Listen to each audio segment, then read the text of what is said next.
عورت کو مضبوط ہونا چاہیے دماغی طور پہ، کردار کے طور پہ مضبوط ہونا چاہیے، عورت کو معاشی طور پہ مضبوط ہونا چاہیے۔ لو میرج ڈسٹرب بھی ہوتی ہیں اور لانگ لاسٹنگ بھی ہوتی ہیں۔ طلاق ہو سکتی ہے جب ایک دوسرے کے ساتھ نہ رہا جائے۔ عورت بھی کیونکہ انسان ہے تو اس کو رائٹ ٹو سیلف ڈٹرمنیشن ہونا چاہیے۔ معاشرتی اقدار میں رہ کر ہر قسم کی سیاسی، سماجی، معاشرتی، تعلیم کی اور اپنی زندگی کا فیصلہ کرنے کی آزادی ان کو ہونا چاہیے۔ دودھ پلانے کے اپنے شوہر سے پیسے طلب کر سکتی ہے کہ میں تمہارے بچے کو دودھ پلا رہی ہوں۔ گھر کے کام کرنے کی وہ پابند نہیں ہے۔ عورت اور مرد میں کوئی ڈسکرمنیشن نہیں ہے۔ مذہب بھی اجازت دیتا اور انٹرنیشنل لا بھی اور پاکستانی لاز بھی۔ زندگی بھر کے فیصلے ہوتے ہیں، ان کو بہت سوچ سمجھ کے کرنا چاہیے، نہ کہ بس ایک نظر میں پسند آیا اور دوسرے دن شادی ہو گئی۔ اس طرح نہیں ہونا چاہیے۔ بچوں کی شادی 18 سے تو پہلے بالکل نہیں ہونی چاہیے۔ ان کو تعلیم کمپلیٹ کرنے چاہیے، اپنی بٹوین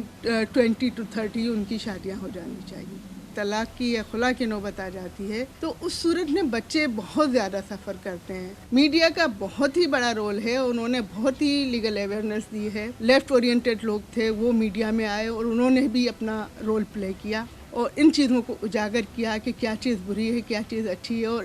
انسان ہے، عورت اور مرد دونوں انسان ہیں۔ گریجویشن کے بعد میں نے LLB کیا، اس کے بعد لا کا پروفیشن حیدرآباد نے اختیار کیا اور 1984 میں میری انرولمنٹ ہوئی ایز این ایڈوکیٹ، اور اس کے علاوہ میں نے MA اکنامکس میں کیا پھر، تو اس وقت سے میں وکیل ہوں وداؤٹ گیپ۔ جیسے ہی میں نے ایجوکیشن کمپلیٹ کی میں نے بار کو جوائن کر لیا، اور آئی ریممبر کہ میں 84 میں ہی جوائنٹ سیکرٹری حیدرآباد بار ڈسٹرکٹ بار کی جوائنٹ سیکرٹری الیکٹ ہو گئی تھی، انرولڈ ہوتے ہی ایڈوکیٹ کی حیثیت سے۔ پر میرا یہ بھی ہے کہ میں 92 میں کراچی بار کی بھی جوائنٹ سیکرٹری الیکٹ ہوئی، پھر بار کونسل کے ممبر رہی بہت طویل عرصے 25-26 سال تک، اور جوڈیشل کمیشن کی ممبر بھی رہی ہوں، پھر vice chairperson of Sindh bar council, جو کہ ایک ایسا عہدہ ہے جو سب کانٹیننٹ میں پہلی عورت ہے جس کے پاس یہ عہدہ ہے، اور پاکستان میں بھی جوڈیشل کمیشن میں پہلی عورت ہوں جو کہ as member judicial commission elect ہوئی تھی۔ پورے پاکستان میں ہی یہ ریشو بڑھا ہے، سندھ میں بھی کافی حد تک ہے، جو شہروں کی حد تک وہاں زیادہ ہوتی ہے، وہ اس لیے کہ پہلے اویئرنیس نہیں تھی لوگوں میں، اب اویئرنیس بڑھ گئی ہے۔ پہلے عورتیں مار کھاتی تھیں، تشدد سہتی تھیں، لیکن اپنی فیملی آنر کی وجہ سے جو ہے وہ کوئی بھی ایکسٹریم فیصلہ نہیں کر پاتی تھی کہ اگر میں نے طلاق لے لی یا میں نے خلا لے لیا تو میری بہنوں پہ برا اثر پڑے گا، ان کی شادیاں نہیں ہوں گی۔ اب خواتین میں کیونکہ لیگل اویئرنیس بھی آئی ہے، کورٹوں تک جانے کا رجحان بھی آیا ہے کہ ایک حد تک تشدد یا ہو تو برداشت کے قابل نہیں رہتا، اس حد تک کا تشدد کہ ان کو جان سے مارنے کا خطرہ ہو یا ان کو مارا جا رہا ہو، تشدد پیٹا جا رہا ہو اور ذہنی تشدد کیا جا رہا ہو، ان کو مینٹین نہیں کیا جاتا۔ مطلب مرد شادی تو کر لیتے ہیں لیکن اپنی بیوی اور بچوں کو نان نفقہ نہیں دیتے، جس کو مینٹیننس کہا جاتا ہے، وہ نہیں دیا جاتا، جس کی وجہ سے بچے نہ تعلیم حاصل کر پاتے ہیں، نہ ہی جو ہے دیگر معاملات ان کی زندگی کے پورے ہوتے ہیں۔ تو اس وجہ سے پھر ایک وقت ایسا آتا ہے کہ برداشت ہوتا رہتا ہے معاملہ، اور اس کا نتیجہ پھر یہ نکلتا ہے کہ لوگ علیحدگی اختیار کرتے ہیں، کہیں جسمانی تشدد کی وجہ سے، کہیں ذہنی تشدد کی وجہ سے، کہیں نان مینٹیننس کے حوالے سے۔ تو اس طرح اس کا ریشو یقیناً بڑھا ہے، لیکن پہلے کیونکہ فیملیز میں شادیاں ہوتی تھیں کہ چاچا اماں میں ان کے یہاں شادیاں ہوتی تھیں، پھوپھی اور بھتیجی اور کزنس میں آپس میں شادیاں ہوتی تھیں، اس کی وجہ سے بڑے بیٹھ کر معاملے کو سلجھا دیا جاتے تھے۔ اگر لڑکا کوئی غلط کام کر رہا ہوتا تھا تو اس کو بھی سمجھا کے سیدھے راہ پہ لایا جاتا تھا، اور لڑکی کو بھی جو ہے سمجھا بجھا کے ساتھ رہنے پہ مجبور کیا جاتا تھا یا ساتھ رہنے پہ راضی کیا جاتا تھا، جس کی وجہ سے شادیاں نہیں ٹوٹتی تھیں۔ لیکن اب جو ہے ایک حد پہ جا کر پھر رہنا ایک دوسرے سے کے ساتھ ممکن نہیں ہوتا۔ یہ بات بھی ہے کہ مذہباً اسلام میں یہ ہے کہ کہ طلاق کو جو ہے طلاق ہو سکتی ہے جب ایک دوسرے کے ساتھ نہ رہا جائے اور نفرت ہو جائے ایک دوسرے سے، لیکن یہ اس عمل کو ناپسندیدہ ترین جس چھت کے نیچے ہوتی ہے اس کو ناپسندیدہ ترین قرار دیا گیا ہے، لیکن جہاں مجبوریاں ہوں وہاں تو ہو سکتی، تو اسی وجہ سے یہ ریشو بڑھا ہے۔ زیادہ تر مڈل کلاس میں یا لوور مڈل کلاس میں یہ ریشو بڑھا ہے، لیکن اپر کلاس میں بھی ہوتی ہیں طلاقیں، یہ نہیں ہے کہ وہاں نہیں ہوتی، لیکن مڈل کلاس میں اور لوور مڈل کلاس دونوں میں یہ ریشو بڑھا ہے۔ لیکن یہ اسی صورت میں ہی بڑھتا ہے نا جب کہ زیادتیاں اپنے پیک پہ پہنچ جاتی ہیں، کوئی سمجھانے بجھانے والا نہ ہو، کوئی بیچ میں انٹروین کرنے والے بڑے نہ ہوں اور وہ اس بات کو ہوا دیں کہ بھلے ان میں جھگڑا بڑھے یا کوئی ایسی صورتحال کریٹ کرا دی جائے کہ وہ زندگی میں ایک دوسرے کے ساتھ رہنے کے قابل نہ رہیں، تو نتیجتاً یا طلاق یا خلا کی صورت میں جو ہے یہ ساری چیزیں سامنے آتی ہیں۔ تو ہم سمجھتے ہیں کہ یہ جو ہے یقیناً ناپسندیدہ عمل ہے، لیکن جائز عمل ہے،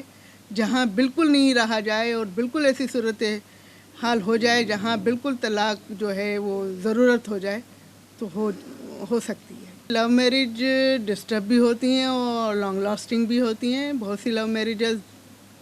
مرنے تک قائم رہتی ہیں اور بہت سی ڈسٹرب ہوتی ہیں۔ ان کے ڈسٹرب ہونے کی وجہ یہ ہوتی ہے کہ جب ہم شروع میں کوئی بھی انسان عورت یا مرد ایک دوسرے سے محبت میں گرفتار ہوتے ہیں لیکن ایک دوسرے کو سمجھے بغیر وہ شادی کر لیتے ہیں، تو اس صورت میں جہاں انڈرسٹینڈنگ نہیں ہوتی تو یہ چھوٹی چھوٹی باتیں بھی بڑی ہو جاتی ہیں اور وہ پھر نتیجتاً طلاق کی صورت بھی نکلتی ہے، اور وہ پھر پیرنٹس بھی اس میں جو ہے اپنے آپ کو مبرہ سمجھتے ہیں، وہ سمجھتے ہیں کہ ہم نے تو نہیں کرائی نا، اب تم نے خود کی ہے تو خود جانو، خود سمجھو اور خود ہی بہتر سمجھتے ہو رہنا چاہیے نہیں رہنا چاہیے، کیونکہ وہ دونوں فیملیز کی کوئی پسندیدہ شادیاں نہیں ہوتی۔ تو اس طرح کی شادیاں کبھی کبھی ٹوٹ بھی جاتی ہیں، کبھی کبھی لانگ لائف ان کی ہوتی ہے، ساری عمر ساتھ رہتے۔ جب ہم قوموں کی بات کرتے ہیں تو right to self determination of nation کی بات کرتے ہیں، اور جب ہم UN میں جاتے ہیں تو ایک نئی اصطلاح نکلی ہے اور وہ ہے right to self determination of a human being. تو عورت بھی کیونکہ انسان ہے تو اس کو رائٹ ٹو سیلف ڈٹرمنیشن ہونا چاہیے کہ اس کو کس سے شادی کرنی ہے اور اس کو کیسی تعلیم حاصل کرنی ہے، اس کو جو ہے کیا سیاست میں حصہ لینا ہے یا معاشرے میں اپنا فعال رول ادا کرنا ہے، اپنے جو معاشرتی حدود ہیں اس میں رہتے ہوئے۔ میں اس کو اس لیے کہوں معاشرتی حدود کہ ہم یورپ کی طرح چھڑواک نہیں ہے، ہمارا معاشرہ جو ہے اس بات کی اجازت نہیں دیتا کہ مرد بھی جو ہے وہ بنیان پہن کر جو ہے معاشرے میں ایسے ہی گھومتا پھرے، یا جو ہے وہ جو بچے جو ہے نیکر پہن کے گھومتے ہیں ان کو بھی کوئی زیادہ اپریشیٹ نہیں کیا جاتا۔ تو کسی بھی عورت کو میں اس لیے اپنے معاشرتی اقدار میں رہ کر ہر قسم کی سیاسی، سماجی، معاشرتی اور ایجوکیشن کی، تعلیم کی اور اپنی زندگی کا فیصلہ کرنے کی آزادی ان کو ہونا چاہیے، اور وہ ضرور ہونا چاہیے۔ اس میں تو کوئی دو بات نہیں ہے کہ عورت کو مضبوط ہونا چاہیے۔ عورت کو مضبوط ہونا چاہیے دماغی طور پہ، عورت کو کردار کے طور پہ مضبوط ہونا چاہیے، عورت کو معاشی طور پہ مضبوط ہونا چاہیے۔ بنیادی طور پہ جب معاشی طور پر عورت مضبوط ہوتی ہے تو وہ بہت ساری چیزوں کو ڈٹرمن کر سکتی ہے، اپنے فیصلے لے سکتی ہے، اور کیونکہ وہ ایک ارننگ ہینڈ ہوتی ہے فیملی کا تو ان کے فیصلوں کو مانا بھی جاتا ہے۔ اور جہاں اس طرح کی صورت ہوتی ہے کہ معاشی طور پہ عورت انڈیپینڈنٹ ہے تو اس کی انفرادی شخصیت جو ہے بہت ڈیولپ ہوتی ہے، اور وہ اسی وقت ہوتا ہے جب اس کے پاس تعلیم ہو۔ جب تک ایجوکیشن نہیں ہوگی ان کو جو ہے بہتر معاشی صورتحال کا سامنا